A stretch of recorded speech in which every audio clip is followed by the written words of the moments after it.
students, today we will discuss the new topic of pharmacognosy, that is anti-dicentrics. आज हम एंटी-डाइसेंट्रिक्स के बारे में डिस्कस करेंगे। सबसे पहले हमें एंटी-डाइसेंट्रिक से पहले हमें ये पता होना चाहिए कि डाइसेंट्री क्या होती है। Basically dysentery it is a type of intestinal disease. Intestine, जो हमारी इंटेस्टाइन होती है, उसकी एक डिजीज़ है। इसमें क्या होता है, जो हमारी इंटेस्टाइन होती है, जैसे डायरिया होता है, डायरिया में तो जो फीकल मैटर जो स्टूल्स होते हैं वो बहुत ही लूज स्टूल्स आते हैं। इसमें भी यही थोड़ा सा उससे सिमिलर है कि इसमें जो स्टूल्स होते हैं, स्टूल्स के साथ साथ इसमें जो म्यूकस और ब्लड है वो भी एक्सक्रीट आउट होता है विथ स्टूल्स।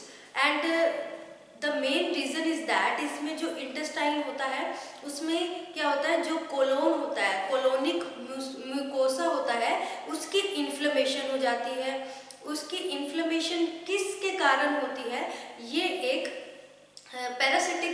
पैरासाइट के कारण होती है, जो कि प्रोटोजोआ, बेसिकली जो प्रोटोजोआ होते हैं अलग अलग, जैसे एंट अमीबा हिस्टोलिटिका हो गया, अलग अलग तरह के प्रोटोजोआ होते हैं जो कि रिस्पॉन्सिबल होते हैं फॉर द डाइसेंट्री। तो हम कह सकते हैं डाइसेंट्री क्या है, एक प्रोटोजोअल डिजीज है। प्रोटोजोआ के कारण होने वाली अलग अलग तरह की स्पीसीज होती है प्रोटोजोआ की, अलग अलग तरह के पैरासाइट्स होते हैं जो कि इस डिजीज को कॉज करते हैं। जिसमें क्या होता है, जो हमारा इंटेस्टाइन होता है, यानी इंटेस्टाइन में हमारा कोलोन होता है, इन दैट कोलोनिक म्यूकोसा होता है, वो उसकी इन्फ्लेमेशन हो जाती है, जिसके कारण जो हमारे स्टूल्स हैं उसके साथ ब्लड और म्यूकस भी एक्सक्रीट आउट होते हैं, वो भी सिक्रीट होते हैं उसके साथ। So the drugs, the agents which are used for the treatment of dysentery, जो डाइसेंट्री के ट्रीटमेंट के लिए यूज किए जाते हैं, उनको एंटी डाइसेंट्रिक्स कहा जाता है या एंटी डाइसेंट्रिक ड्रग कहा जाता है। सो ये जो डाइसेंट्री है ये अलग अलग टाइप की होती है, depending upon the type of या फिर nature of parasite which cause the dysentery, जो कि डाइसेंट्री कॉज करता है। क्योंकि पैरासाइट भी, जो प्रोटोजोआ भी होते हैं, वो अलग अलग तरह के होते हैं। जैसे ये होती है, it is a amoebic dysentery. चार तरह के पैरासाइट है, अलग अलग कैटेगराइज किए गए हैं। जैसे first of all amoebic dysentery. Amoebic dysentery क्या होती है, इसमें जो रिस्पॉन्सिबल और पॉजिटिव ऑर्गेनिज्म होता है that is ant amoeba histolytica. Ant amoeba histolytica dysentery cause करता है and it will cause the ulcers also. ये अल्सर भी हमारे जो इंटेस्टाइन है उसमें अल्सर भी कॉज कर देता है। नेक्स्ट टाइप है दैट इज बैसिलरी डाइसेंट्री। ये हम जनरल इंट्रोडक्शन कर रहे हैं। बैसिलरी डाइसेंट्री में क्या होता है, द मेन कॉजेटिव ऑर्गेनिज्म और you can say that the organism which are responsible for the cause of the dysentery, that is कौन सा होता है, बैसिलाई होता है, बैसिलाई शिगेला होते हैं, जो कि रिस्पॉन्सिबल होते हैं for the cause of dysentery, जो कि डाइसेंट्री कॉज करते हैं। ये क्या करते हैं, जो हमारा लार्ज इंटेस्टाइन है उस पर अटैक करते हैं and it will cause the necrosis. ये लार्ज इंटेस्टाइन पे अटैक करके नेक्रोसिस कॉज करते हैं। नेक्रोसिस मतलब कि पर्टिकुलर जो हमारा इंटेस्टाइन है वो धीरे धीरे गलने लग जाता है। सो जो next type of dysentery that is balantidial dysentery. Balantidial dysentery है, इसमें जो पॉजिटिव ऑर्गेनिज्म होता है, जो पैरासाइट होता है दैट इज बैलेंटाइडियम कोलाई। बैलेंटाइडियम कोलाई ये कॉज करता है डाइसेंट्री को, और ये जो हमारी लिम्फेटिक ग्लैंड्स हैं उसको बहुत ही नेगेटिव इफेक्ट शो करता है, उस पर इफेक्ट करता है, बहुत बुरे तरीके से बैड इफेक्ट शो करता है ऑन द लिम्फेटिक ग्लैंड्स पे। So the fourth type of the dysentery that is called schistosomal dysentery. Schistosomal dysentery किसके कारण होती है, ये भी एक प्रोटोजोआ या फिर पैरासाइट कह सकते हैं, उसके कारण होती है, which is named as Schistosoma mansoni. Schistosoma mansoni। तो ये कुछ टाइप्स की डाइसेंट्री है जिसके बारे में मैंने आपको बताया कि अमीबिक डाइसेंट्री भी हो सकती है, बैसिलरी डाइसेंट्री भी हो सकती है, बैलेंटाइडियल डाइसेंट्री भी हो सकती है एंड सीजोसोमल डाइसेंट्री भी हो सकती है। ये डिपेंड करता है कि जो कॉजेटिव ऑर्गेनिज्म है वो कौन सा है, क्योंकि पैरासाइट्स हैं उनकी अलग अलग स्पीसीज हैं, तो वो जो इफेक्ट है वो भी अलग अलग, एक्यूट डाइसेंट्री भी कॉज कर सकते हैं, क्रॉनिक डाइसेंट्री भी कॉज कर सकते हैं। एक्यूट मतलब कि जो थोड़े टाइम तक हो, ठीक है, उसकी मेडिसिन ली और वो जो भी डिजीज थी, जो डाइसेंट्री थी, उसका ट्रीटमेंट हो गया।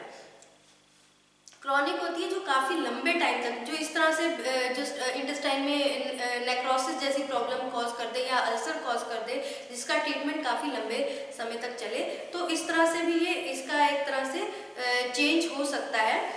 सो ये 4 टाइप्स की हमने डाइसेंट्री डिस्कस की हैं। So this is all about the introduction of anti dysenterics. So dysentery क्या होती है ये मैंने आपको बताया। उसके बाद मैंने आपको बताया ये कितनी टाइप्स की होती है डिपेंडिंग अपॉन द पैरासाइट। जो पॉजिटिव ऑर्गेनिज्म है, जो पैरासाइट है, उसके अकॉर्डिंग ये 4 तरह की होती है, amoebic dysentery, bacillary, balantidial and schistosomal dysentery. उसके बाद बहुत सारे मार्केट में एजेंट्स है which are available for the treatment of dysentery. So in the natural form में अगर बात करें, नेचुरल फॉर्म में कुर्ची और इपिकैक अवेलेबल है एज ए डाइसेंट्री के ट्रीटमेंट के लिए, या फिर इपिकैकवाना भी उसको कह सकते हैं। सो जो हम ड्रग्स डिस्कस करने वाले हैं for the treatment of dysentery, that is एपिकैकवाना।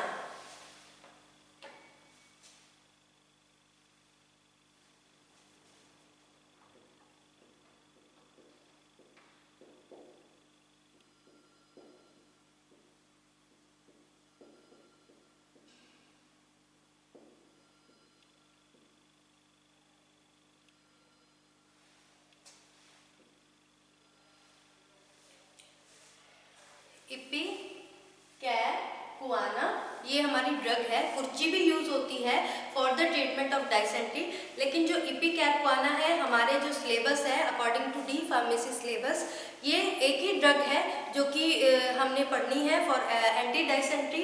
As a anti dysenterics में हमने एक ही ड्रग पढ़नी है according to your syllabus. So let's begin with the After the introduction of the dysentery or anti-dysenterics, let's begin with the drug that is epicacuana. Epicacuana को जो सबसे पहले हम डिस्कस करेंगे कि इसका सिनोनिम क्या है। इसका सिनोनिम, इसको इपिकैकवाना भी कहते हैं और इपिकैक भी कहा जाता है।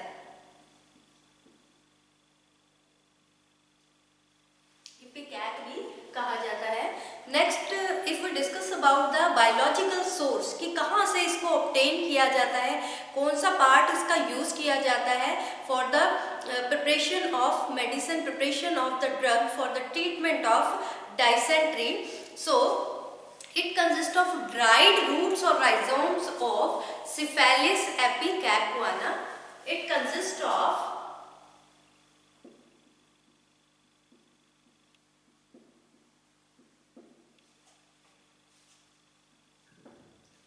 roots and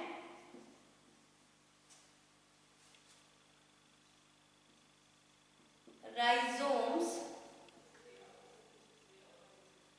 of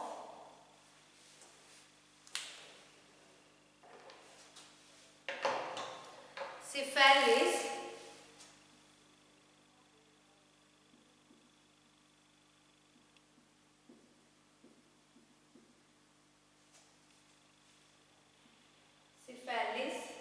epicacuana.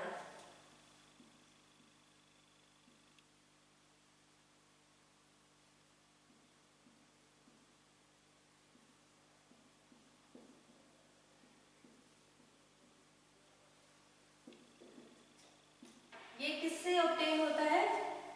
जो रूट्स होती हैं या राइजोम्स होती हैं, ये बोटेनिकल नेम है किस प्लांट से?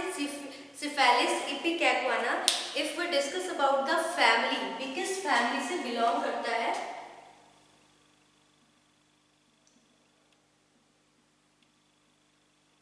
सो this drug belongs to the family Rubiaceae.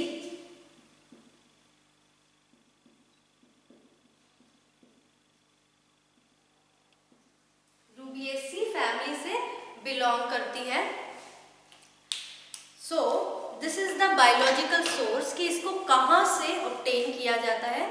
It consist of, इसको रूट्स और rhizomes of the plant Cephaelis ipecacuanha से ऑब्टेन किया जाता है।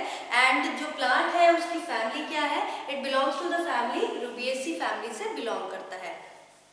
इफ वी डिस्कस अबाउट द organoleptic properties, or you can say that morphological characters of the एपिकैक का जो किस तरह से, जो इसमें सबसे पहले तो रूट्स और राइजोम्स यूज किए जाते हैं, तो इन दोनों के किस तरह से दिखते हैं, ये अपीयरेंस, फिजिकल अपीयरेंस कैसी है इसकी।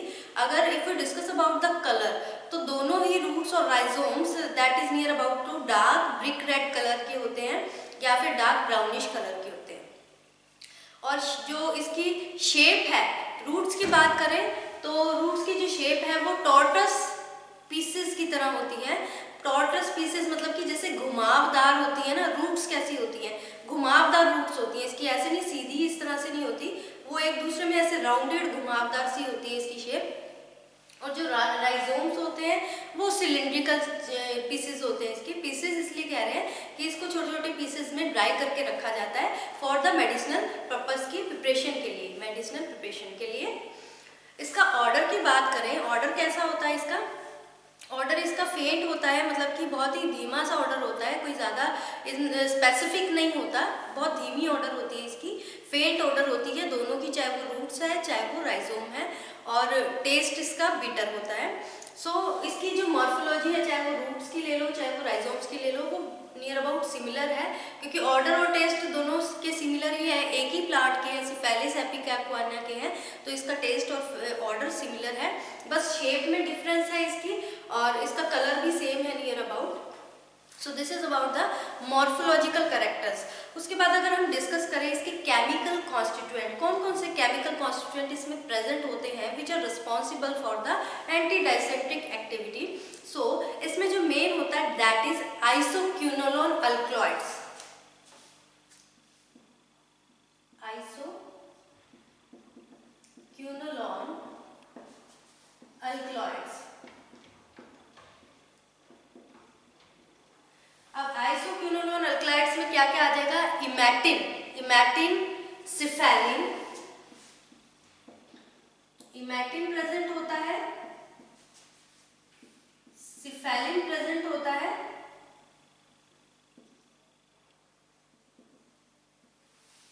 एंड इमैटिन प्रेजेंट होता है, सिफेलिन एंड इमेटामाइन, इमेटिमाइन,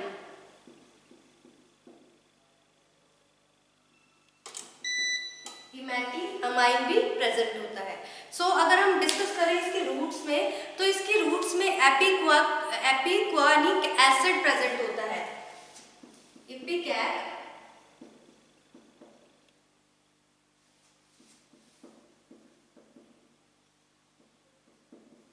इपिकैक्वानिक एसिड प्रेजेंट होता है, और ग्लाइकोसाइड प्रेजेंट होते हैं, दैट इज सैपोनिन भी प्रेजेंट होते हैं। सो 30 to 40% इसमें स्टार्च और कैल्शियम ऑक्सलेट के क्रिस्टल्स भी प्रेजेंट होते हैं, starch and calcium oxalate. So these are the chemical constituents जो कि प्रेजेंट होते हैं इन इपिकैक्वाना में। मोस्टली इसमें अल्कलॉइड्स होते हैं, स्टार्च, ग्लाइकोसाइड्स भी प्रेजेंट होते हैं, स्टार्च, कैल्शियम ऑक्सलेट ये प्रेजेंट होते हैं। If we discuss about the chemical test, और you can say that identification test के बारे में डिस्कस करें, तो इसके आइडेंटिफिकेशन टेस्ट के लिए क्या करना पड़ेगा, सबसे पहले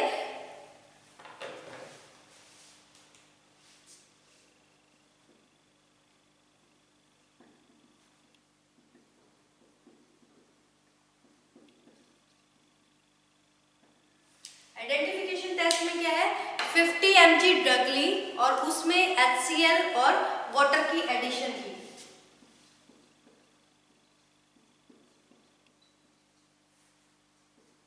HCl वाटर। अब इसको क्या करना है, इसको फिल्टर कर देना है, शेक करना है और फिल्टर करना है, शेक एंड फिल्टर।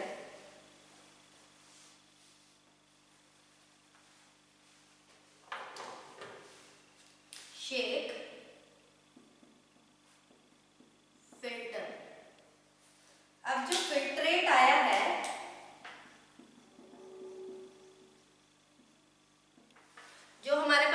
क्लोरेट आ गया, उसमें हमने पोटेशियम क्लोरेट ऐड करना है, potassium chlorate, that is about 0.5 gram.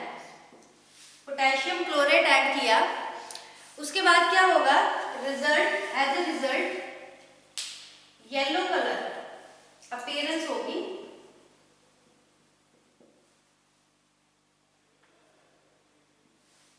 Yellow colour appear होगा।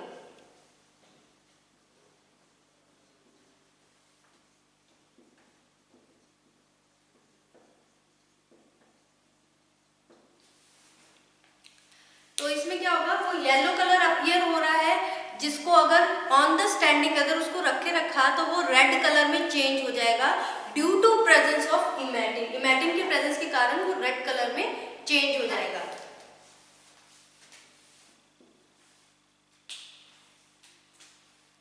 चेंजेस रेड कलर, अगर इसको वैसे ही रखा स्टैंडिंग में, ये रेड कलर में चेंज हो जाएगा। तो ये क्या है, इसका आइडेंटिफिकेशन टेस्ट हो गया। सेकंड आइडेंटिफिकेशन टेस्ट में क्या है, जो ड्रग है उसमें सल्फ्यूरिक एसिड ऐड किया और मोलिबेडिक एसिड ऐड किया, दो तरह के एसिड ऐड किए, जिसके कारण वो किस तरह का कलर इम्पार्ट करेगा, ब्राइट ग्रीन कलर इम्पार्ट करेगा। So these are the identification test. ये कुछ आइडेंटिफिकेशन टेस्ट है। पहले में क्या था, ड्रग है उसमें HCl और वाटर ऐड करके उसको शेक कर लिया, उसके बाद उसमें उसको फिल्टर कर लिया, जो फिल्ट्रेट आया उसमें पोटेशियम क्लोरेट ऐड किया, दैट इज अबाउट 0.5 ग्राम उसमें ऐड किया, जिसके कारण वो येलो कलर अपीयरेंस होगी जो हमारा मिक्सचर था उसकी, जो कि on standing due to presence of emetine, emetine के कारण वो रेड कलर देता है। या फिर इसमें सल्फ्यूरिक एसिड और मोलिबेडिक एसिड ऐड करेंगे तो वो ब्राइट ग्रीन कलर इम्पार्ट करेगा। So this is about the identification test. If we discuss about the last point, that is last but not the least, that is uses of ipecac. इसके क्या uses होते हैं, अगर small dose की बात करें तो स्मॉल डोज में ये एंटी डाइसेंट्रिक तो है ही, तो डाइसेंट्रिक एक्शन तो इसका है ही। उसके बाद स्मॉल डोज में इसको अगर यूज करें तो ये एक्सपेक्टोरेंट की तरह एक्ट करता है। अगर इसकी बहुत ज़्यादा डोज ले ली जाए then it will cause the diarrhoea, diarrhoea भी कॉज कर सकता है, जो कि इसका एक तरह से साइड इफेक्ट मान लो। सो अमीबिक डाइसेंट्री में ये बहुत यूजफुल है। मैंने आपको 4 तरह की डाइसेंट्री बताई थी, amoebic dysentery, bacillary dysentery, balantidial dysentery and schistosomal dysentery. So it is very effective in the amoebic dysentery में, बहुत ज़्यादा इफेक्टिव है और इसकी एंटी ट्यूमर एक्टिविटी भी है इस ड्रग की। एंड इफ वी अगर इसको कॉम्बिनेशन कर लेते हैं ओपियम के साथ तो इसका थोड़ा इमेटिक एक्शन भी होता है। इमेटिक मतलब कि जो एजेंट्स इंड्यूस करते हैं वॉमिटिंग को, उसको इमेटिक कहते हैं, तो इसका इमेटिक एक्शन भी होता है। So these are the some of the uses of the ipecac. So this is all about the anti-dysenteric drug. वैसे anti-dysenteric में कुर्ची भी आती है, लेकिन according to your syllabus हमने कवर की है ipecac, इपिकैक ही कवर की है। इसमें हमने इसका सिनोनिम किया, दैट इज इपिकैक। इसको इपिकैक्वाना भी बोलते हैं, इपिकैक भी कहते हैं। It consist of root and rhizome of cephaelis Ipecacuana and belongs to the family Rubiaceae. The main chemical constituents which are present or responsible for the therapeutic response that are isoquinoline alkaloids, which includes the amitin, cephalin, emetimine, and in the roots, इसके roots में ipecacuanhic acid present होता है, starch, calcium oxalate के crystal present होते हैं, calcium oxalate and glycosides present होते हैं, saponin present होता है।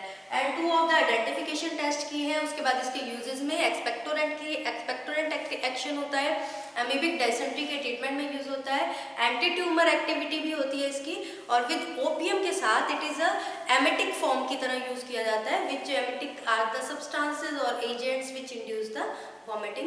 So students, this is all about the anti-dysenterics. Hope आपको लेक्चर समझ में आएगा. So thank you students.